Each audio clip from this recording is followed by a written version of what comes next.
I'm listening to a podcast on my phone. When he hears an ad about a direct flight to a resort in the Galapagos Islands. What? Again, Ryan, so beautiful. So beautiful. Anyway, we're just getting ready to fly home, and what do we hear? Let me guess. A radio commercial. For a car dealership. Tell him what we did. Here's what we did. We bought a car and decided to drive home. You can't drive home from the Galapagos Islands. Oh, did we? When we found that out. I really thought it would float.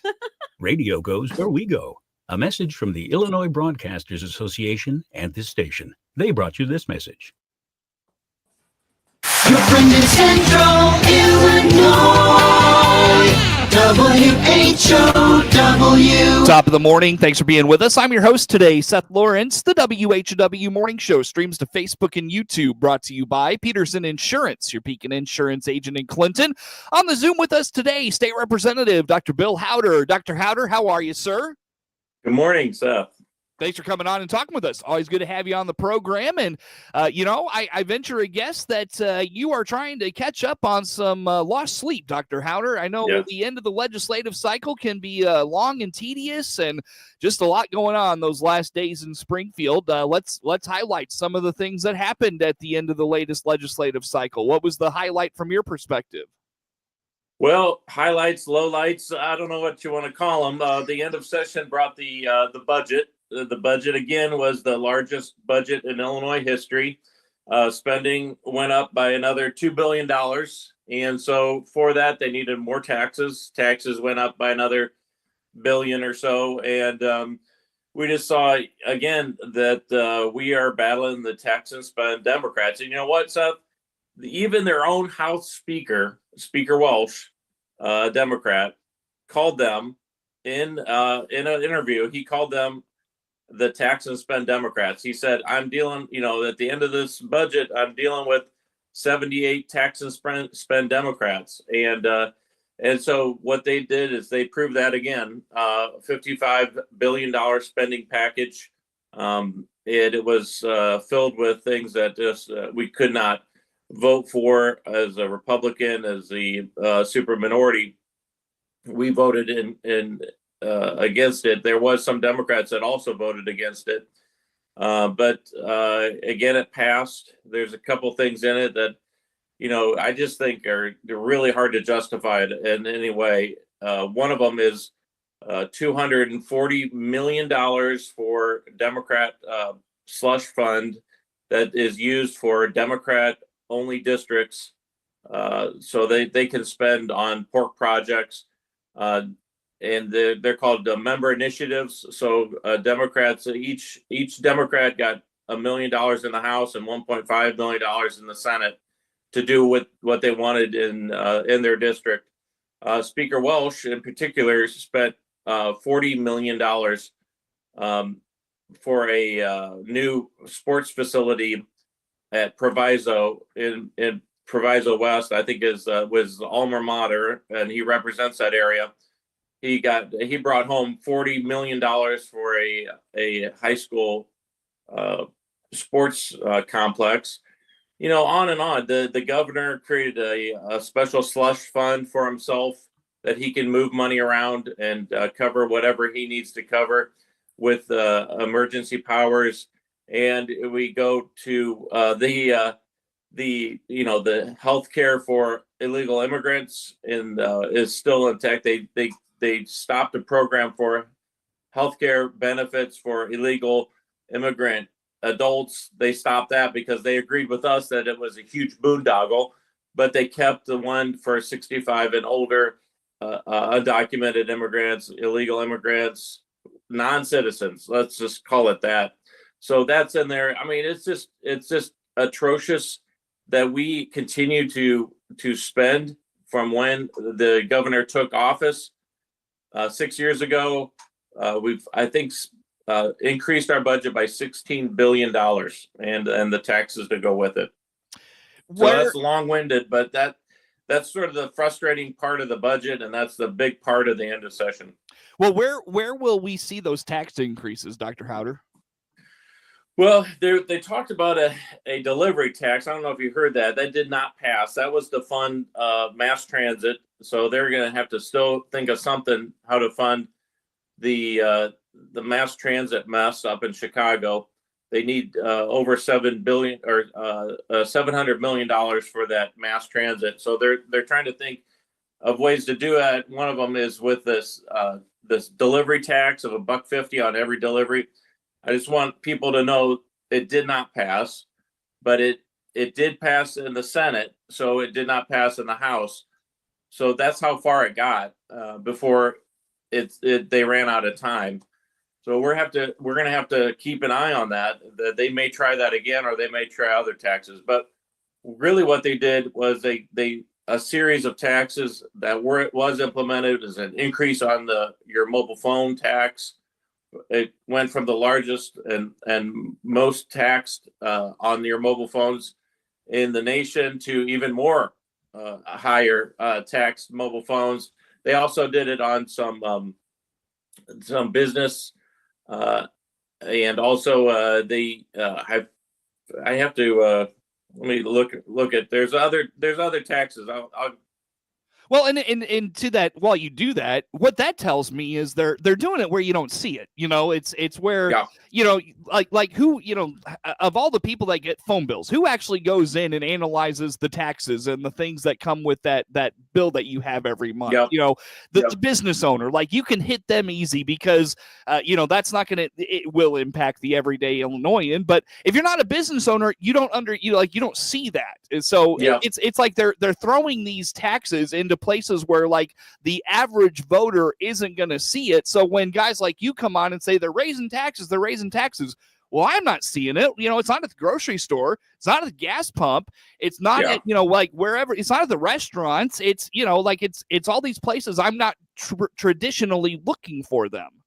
Yeah. So the your cell phones and the mobile phone taxes. And then the other one was the Airbnb occupancy tax. The other one was the increase in tobacco and Zins and those products. So, and the last one, just all your sports betting went up. And so they just I'll feel that one, Dr. Hauter. I will feel that one. Yeah. So they raised it on a variety of and like you said, they do a little bit on a lot of different areas, and you don't exactly see it, but $1 billion more in taxes for our businesses and our people. Now, will we actually realize that $1 billion? Like when the end of the year comes, do we actually realize on a year-to-year basis the projections of those taxes they talk about? Like, for somebody, they could easily just scale back on the sports betting. They could, scale back on the tobacco use or whatever else. I mean, these are vices where it's like, hey, I don't really need that, or I can scale back on that, so it's not going to impact me as much. Oh yeah, I mean that's a whole field of economics, and on when you tax people, you incentivize them and disincentivize them in different ways. And so a lot of times when you tax, especially these vices and betting and other things, people can modify their behaviors, and so what you project to bring in, you don't bring in. And also whenever you do a tax, it's a disincentive to not only for that product, but also that taxing entity, in this case, the state. And so people are not only turned off to those products or those behaviors, but they're also turned off to the location that does that. And so this is where we lose people in Illinois because of different taxes. People are just so tired of it. And they see again and again, they see where they can get other products and services, and they can live and they can buy a house. They could pay less property tax. So it makes people want to leave the state of Illinois. And that's one of the hugest and biggest problems that we must address is the population decline in Illinois. Well, that's just not true, Dr. Hauter. The governor has told us that Illinois is not losing population. I forgot. Yeah. No, I mean, again, you hit it, Seth, right on the head. It's really hard to battle a different reality. When people are living in a different reality and they don't even accept facts, it's hard to argue with them because we all know, and it's well documented, the evidence is there that Illinois has a huge population decline. And then not only are the people leaving usually the producers or business owners or people that are tired of paying high taxes or their unfair share of taxes. But then it leaves more taxes to pay for those who remain. And so then you get a vicious cycle of people leaving. As if losing Ken Griffin and Deere and Cat and all these entities that have left the state wasn't enough. That's for sure. Yeah, and that's really, we're all trying to stabilize the population decline, and in my mind, that means stabilizing businesses. And when you do that and you bring businesses to Illinois and keep the ones that are here, you have increase in jobs, and that's what keeps people in Illinois is family and jobs. Those two things. Am I remembering right? I feel like it was right after COVID I heard this. Illinois now has more government jobs than private sector jobs. Is that still a thing? I'm not sure exactly on the numbers, but the Illinois continues to have a government, increase in payroll and a decline in private, payroll. So that's a huge problem again, because like we said, when we lose population, we lose all those private jobs, but we're continuing to add government jobs, and those government jobs are funded by taxpayers and tax money. So they add employers and they add bureaucracy, they add public, sector union jobs. All those people have pensions, and we have the largest unfunded pension liabilities in the nation.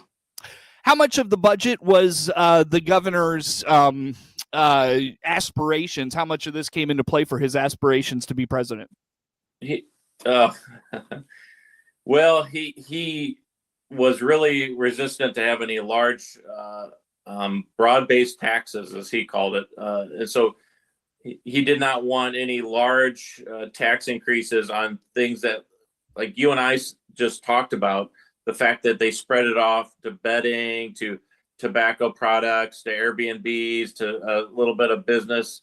So all these things that was spread across, and he did not want any kind of broad-based tax increase, like the transit tax, which was the delivery tax.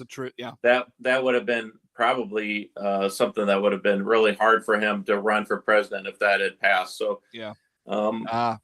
there's no income tax increase, and there was no large business increase, and I think that was him saying, hey, I can't run for president if you guys give me a big visible tax increase. To me, that you talked about Speaker Welch, the comments he made on a podcast or interview or whatever it was. To me, that tells me that Governor Pritzker is now kind of the lead, the charge, the head of the Illinois Democratic Party. Oh yeah, for sure he is, and he is doing everything he can to position himself as the anti-Trump, and in the nation, he wants to be the anti-Trump.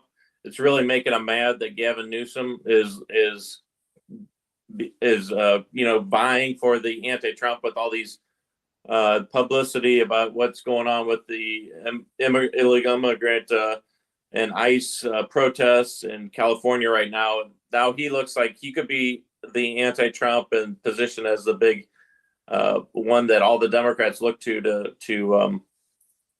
be the, whatever Trump says, we have someone, that will really fight him on everything, I wonder how much does, this may be a silly question, how much do you think he wants what's happening in California in terms of the unrest to come to Illinois so he can be that guy to arrest me, Donald Trump and whoever his arresting secretary guy is? Yeah, I don't think he wants that. I'm not sure he wants that, but he does want the fight on different implementation of different policies, like the sanctuary state, the DEI, initiatives that Trump administration is implementing. Those he wants to be seen as opposing those very strongly in the public sphere. He wants the fight, but on different terms. Yeah. Yep. Gotcha. Very good. Well, I'll tell you what, Dr. Hauter, I look at the clock. I'm well past needing a break. Let's take it. Come back. Maybe talk some bills, some legislation that came through in the latest legislative cycle with State Representative Dr. Bill Hauter on the morning show. More to come with him on WHOW. WHOW. The 2025 Piatt County Junior Fair, June 11th through the 15th, is located at Cerro Gordo. Our extensive coverage will include reporting results in the junior and open judging of animals like cattle, goats, and horses, as well as exhibits and lots of interviews with those involved with the fair. There will also be a Name That Tune music raffle, Tot Rod pedal pull, and ITPA tractor pull, along with entertainment by Rockin' Randy DJ and Silver Lake Band. Come out and enjoy all the fun at the Piatt County Junior Fair, brought to you by these sponsors. Kirby Medical Center in Monticello is an independent not-for-profit hospital serving Piatt County. State Bank of Bement, with locations in Monticello and Bement. Your bank today, your bank in the future. Member FDIC, Equal Housing Lender.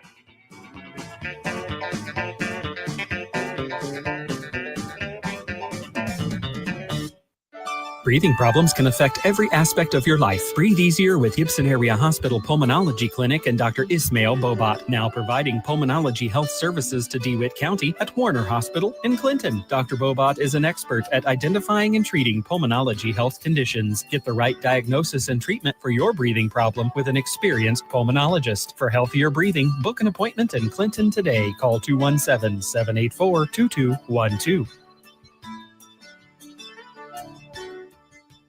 DeWittDailyNews.com is the area's leading local news source 24 hours a day, 7 days a week. Get the latest local news, obituaries, police blotter, weather forecast, and more with no paywall. Head to DeWittDailyNews.com to get the local information you need to know. Netflix buffering, YouTube spinning, devices not connecting, Zoom calls dropping. It's frustrating. Let's end your frustration by signing up for fiber internet in Clinton. Click the Connexus icon at DeWittDailyNews.com. Your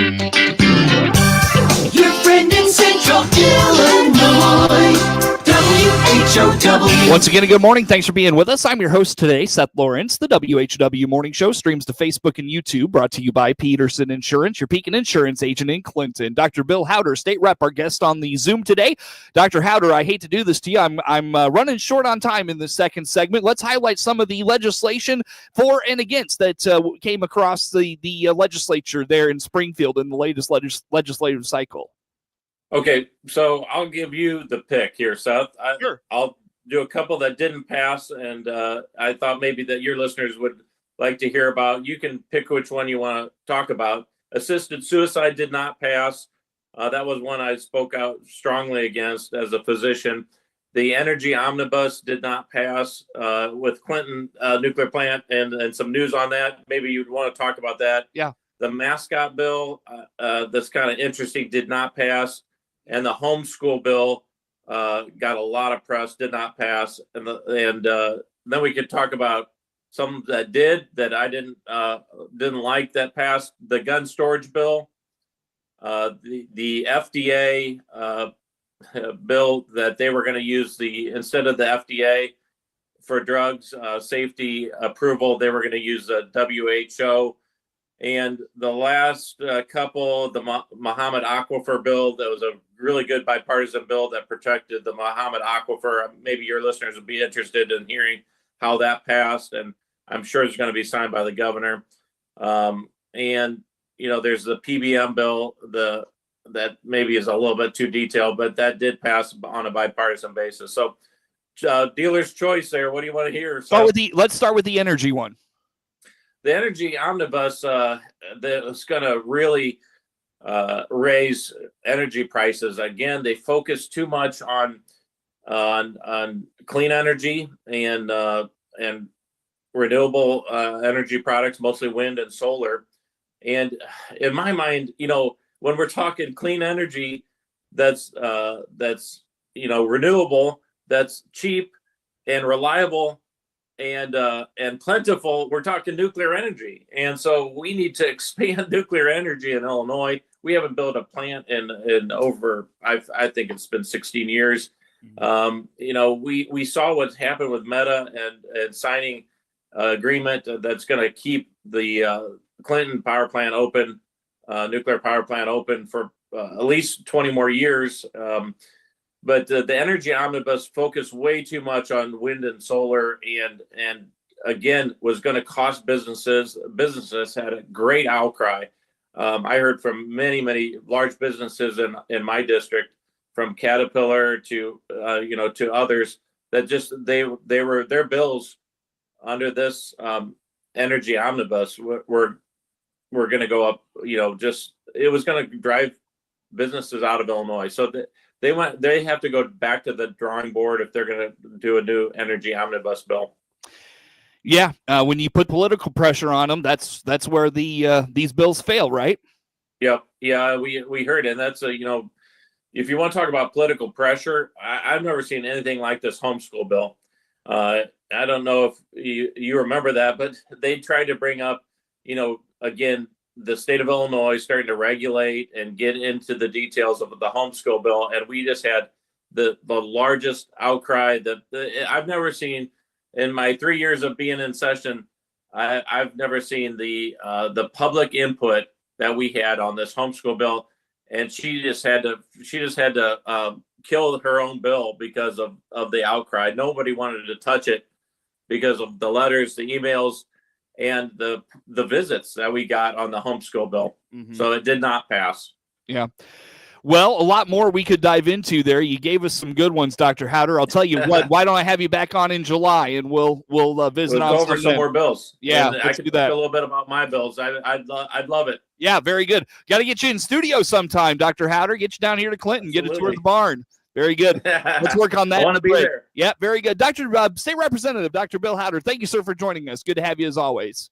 Thanks, Seth. Yep, absolutely. Again, State Rep Dr. Bill Hauter, our guest on the Zoom today. The morning show streams to Facebook and YouTube, brought to you by Peterson Insurance, your Pekin Insurance agent in Clinton. Of course, we stream live online all the time at DeWittDailyNews.com. Network news comes your way now on the WHOW Morning Show.